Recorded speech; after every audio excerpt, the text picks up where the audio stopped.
Hey Ethan, this is Mike. How are you? Hey Mike, how are you Hey, doing? I'm doing great. How's everything going today? Going well, going well. Just waiting on sound check because we got pushed back. You Yeah, have two shows tonight, huh? got two shows tonight, and then I was shooting some videos for Guitar World magazine in the morning. So it's an intense day today. That's good. It's always good to be busy in the music business, right?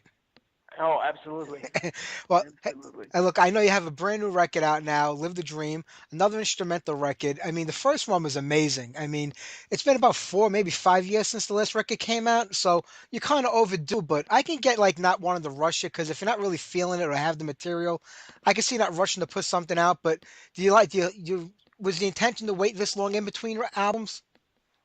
Um, Not really because One when minute until showtime. are you still there? Yeah, there's a countdown going on. I don't know what I I don't even know what that is. Just ignore it. Are we on the air? Are we on the air right now? We're recording right now, but it'll be on this Sunday night show. Oh, I got you. All right, so just to answer the question, um, I when I made Out of Oblivion, I when I finished it, I didn't necessarily mean to continue making instrumental records, and it's just that I had these tunes and I just made a record, and that wasn't like I didn't make a decision to be a guitar player, say like Joe Satriani or something, and just release instrumental music.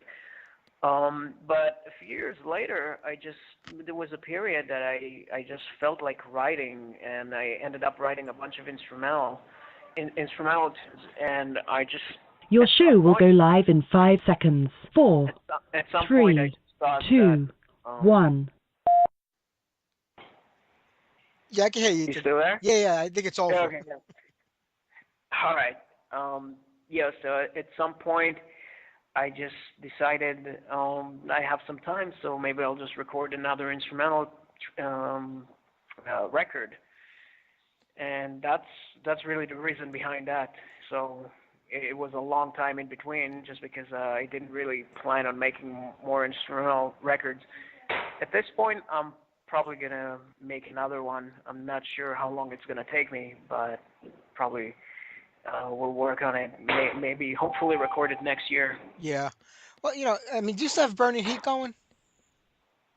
I still do, yeah. So, I mean, you kind of have I your sure outlet do. there for like vocalization in the song. So, I mean, would you ever consider doing like a solo record that had vocals on it, or do you want to kind of keep the solo stuff, strictly instrumental? Not necessarily. I mean, I just feel like if I make an instrumental record, it makes sense that it will be all instrumental.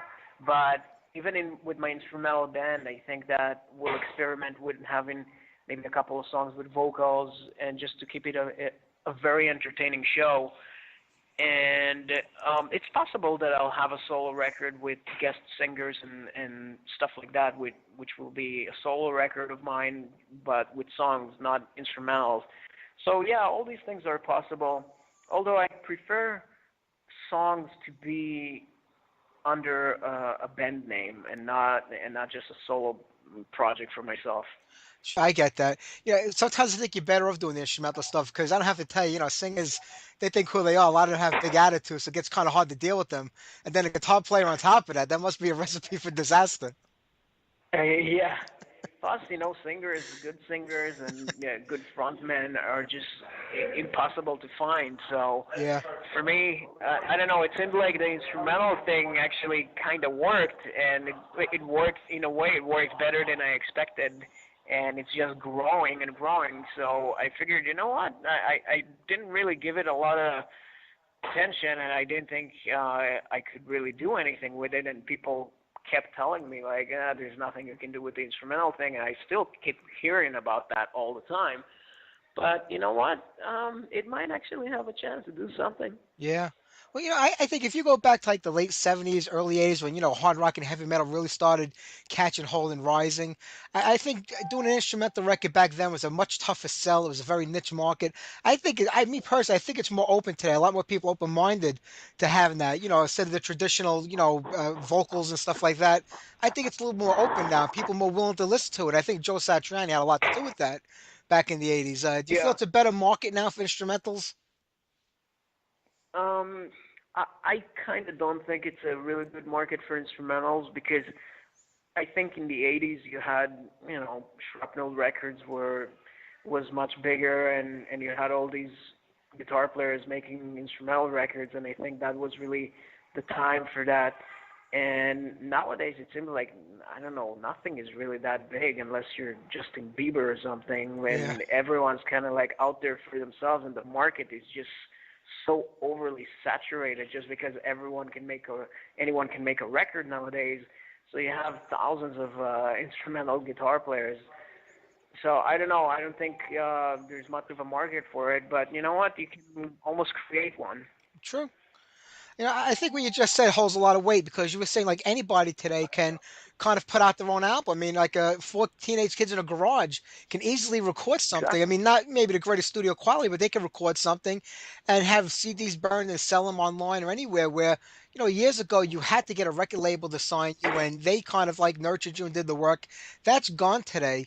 But it's sort of like a catch-22 because a lot of bands do it on their own, so it kind of benefits them, but they also miss that support from the label. But then, like you said, you got other bands that are really garbage out there putting stuff out, and it kind of convolutes the entire market and making it harder for the real musicians to kind of get their voices Yeah. heard. It's like communism. I don't know. It's like, everyone can do it and it's great, but then again, there's no real leadership, and there are no budgets anymore as a result. It's pretty much chaos out there, and just so I don't know. I'm not. I can't say that I really like it. I Yeah. can. I don't really like the music business at this stage for sure. Yeah, it must be frustrating to me because you've seen the business change over the years. I mean, you're also a teacher, and you're a musician, and you've seen the whole thing and how it's changed.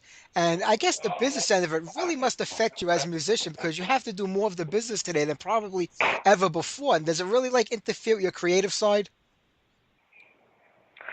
Yeah, absolutely, it does because in the end, all these things really come down to money. And when there's a budget behind you, and when those record labels could support you, I mean, some of these record labels would pay for you to basically be in the studio and just go hang out and party and just do whatever you want and have time to write, and that's what you would do. But it's not that I've really gotten a chance to see those days. I'm not old enough for that. Yeah. But I mean, but that's the way it was. I have a lot of friends in the industry and people that lived through those days. And nowadays, it's pretty much, everyone's got their day jobs and whatever, and you kind of have to just do things by yourself, and you don't really have too much time for music. So I don't know. I try to keep some time for that, but either way, I gotta really take care of my career and push my career, and that's very time consuming. So and that goes over my playing time. Yeah, of course. Well, have you ever found yourself like on the music end of it, musically compromising, your beliefs or what you've wanted to record because you said to yourself, maybe if I do this or I record this or, this song might not sell and I have to worry about, selling the CD next. Have you ever found yourself altering like what you wanted to do musically to kind of appease like, the financial aspect of, the album? I've never done that, and maybe I should. I don't know. It would be nice to have a song that's on the radio and that the kids really like, and maybe I will do something like that. But it's really hard for me to sell out in that way because I've always been a person that really knows what he wants, and I know what I like and I know what I don't like. Yeah. So for me, it's I just I have to record what I'm hearing, and the fact that I'm even doing instrumental music, just that alone shows that I'm not really doing something because it's commercial or considering something like that. Yeah, I would ask you like how did you hook up with Carmine because you're out on the Drum Wars tour right now, but you're on his record label, so I'm assuming that's how you kind of got into a Yeah, Carmine. that's how. That's how. Exactly. It's like just like what it's all about who you know, right? But the thing is, you just gotta start somewhere. So you just gotta be out there. You gotta play as many Sure. shows as you can. You gotta, make videos, or make like recordings and just do whatever you can, and you just meet a lot of people along the way, and just you never know who you're gonna meet tomorrow. True. And it has to be a great show playing with them in the drum work because you got Carmine and Vinny, two of like, the best drummers for like the last 40 years, both amazing talents in Yeah. their own right, and you're up there playing with them every night. Have you ever called Carmine a piece and Vinny Appice and got their last names confused? Yeah, actually, when I first met them, I asked Carmine right away, well, is it a piece? Is it Appice? What is it? And he said, well, I go by Carmine Appice, and then Vinny goes by Vinny Appice. Yeah, And then if you ask our other brother, he'll tell you that we're both wrong, and it should be Appice because that's right. it's really Italian. That's the Italian way of Yeah, saying it. Yeah, yeah. that's funny. Well, look, the new record, you've got your old friend Dave Ellison playing bass on a couple of the tracks, and you were in Angels of Babylon with them, but you're not playing with them anymore. That ended a while ago, right? Yeah, I lost you there for a second. You mentioned what Angels of Yeah, Babylon? I was saying because you got Dave Ellison is playing bass on a couple of tracks on the new record. You played with Dave in Angels of Babylon, but that was years ago. You haven't Yeah. really done anything with him in a long time, right? Yeah, I decided to move on from that band. It's just, I wish Rhino the best of luck with that project. He's a great songwriter. But, I really have to focus on my own thing because I have too much on my plate. And Dave Ellefson is back in Megadeth. I mean, Yeah. the moment we released our first record, Angels of Babylon, he just went right back to Megadeth, which, as a fan of Megadeth, I enjoyed that part. But unfortunately for Angels of Babylon, it wasn't best situation. So, we've done two records, which I only played really lead guitars and nylon string guitars on those records. But they're good albums. Yeah, oh, they really are. Do you prefer to work alone, like, doing your stuff by yourself where, you're the be all the end all? Or do you kind of like being in that band environment where everybody has a say and they throw ideas around? Or do you prefer like to guide your own ship? Well, the thing is, in a band, it's never a scenario where everyone pitches like their opinion in. It's just there's always like any band that I can think of, they always have one person or a partnership of two people that started the band, and they call all the shots, and the other people are basically just playing the band. Yeah.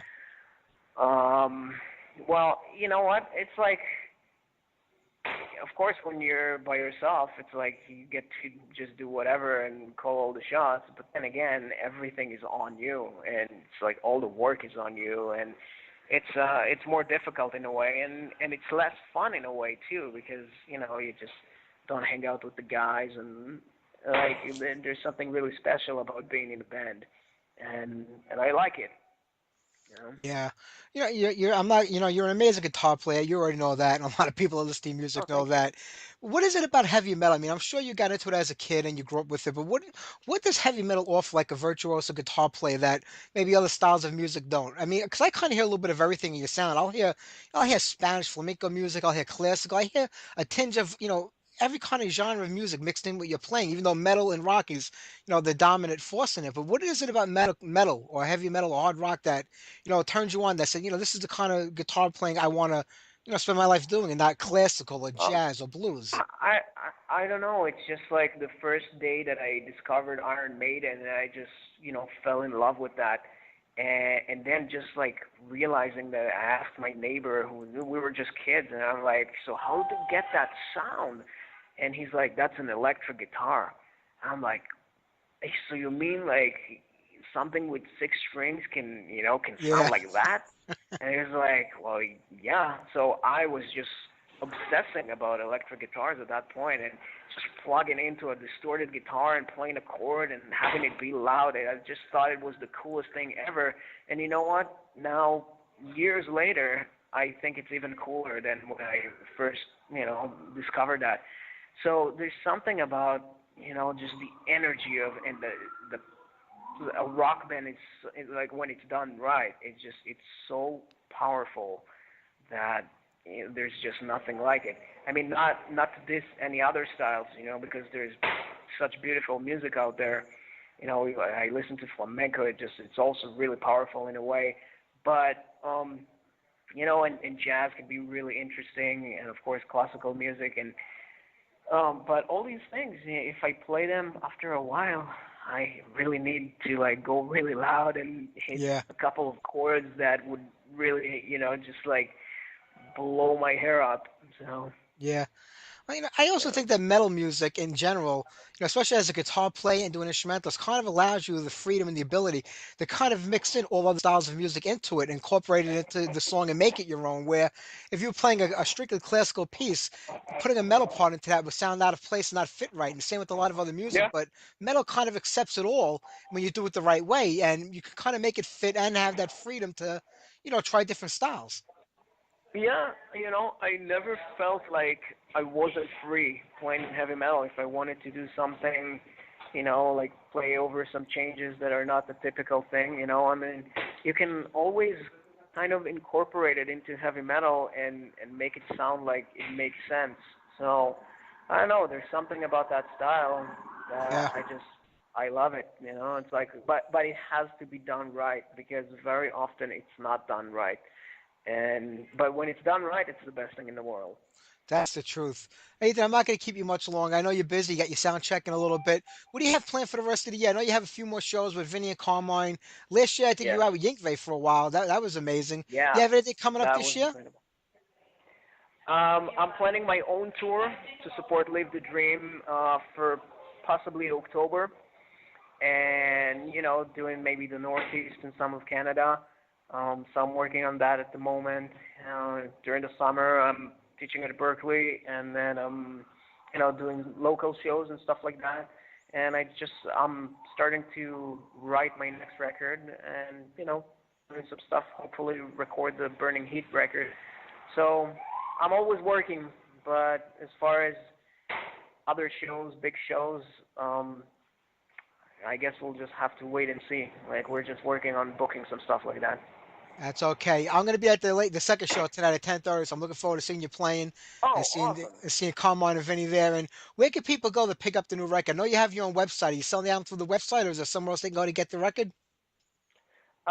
Well, they can definitely get signed copies on my website, and they can get it on, all the online retailers and some physical retailers. And if you just search for it online, it should be really easy to find. So that's that's Live the Dream on Rocker Records. That sounds great. Ethan, the best of luck, and I'll catch you later on.